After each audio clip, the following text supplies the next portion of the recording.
حضرت ابو ہریرہ رضی اللہ تعالی عنہ نے فرمایا کہ ایک شخص نبی صلی اللہ علیہ وسلم کے سامنے کھڑا ہوا اور اس نے صرف ایک کپڑا پہن کر نماز پڑھنے کے بارے میں سوال کیا۔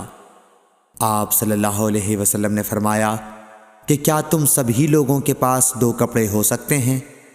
پھر یہی مسئلہ حضرت عمر رضی اللہ تعالی عنہ سے ایک شخص نے پوچھا تو انہوں نے کہا، جب اللہ تعالیٰ نے ہمیں فراغت دی ہے تو تم بھی فراغت کے ساتھ رہو۔ آدمی کو چاہیے کہ نماز میں اپنے کپڑے اکٹھا کر لے۔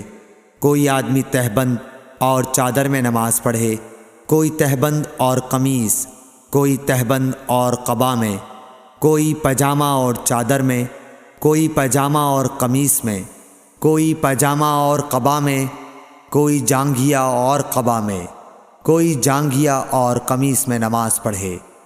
ابو ہریرہ رضی اللہ تعالی عنہ نے کہا کہ مجھے یاد آتا ہے کہ آپ نے یہ بھی کہا کہ کوئی جانگھیا اور چادر میں نماز پڑھے۔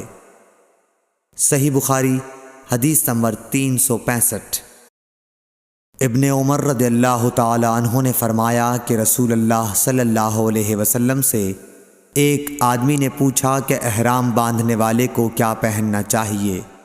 تو آپ نے فرمایا کہ نہ قمیص پہنے، نہ پاجامہ، نہ باران کوٹ، اور نہ ایسا کپڑا جس میں زعفران لگا ہوا ہو، اور نہ ورس لگا ہوا کپڑا۔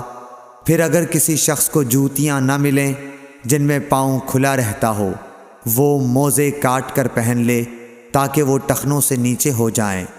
اور ابن ابی ذئب نے اس حدیث کو نافع سے بھی روایت کیا، انہوں نے ایسا ہی حضرت صلی اللہ علیہ وسلم سے بھی روایت کیا ہے۔ صحیح بخاری حدیث نمبر 366۔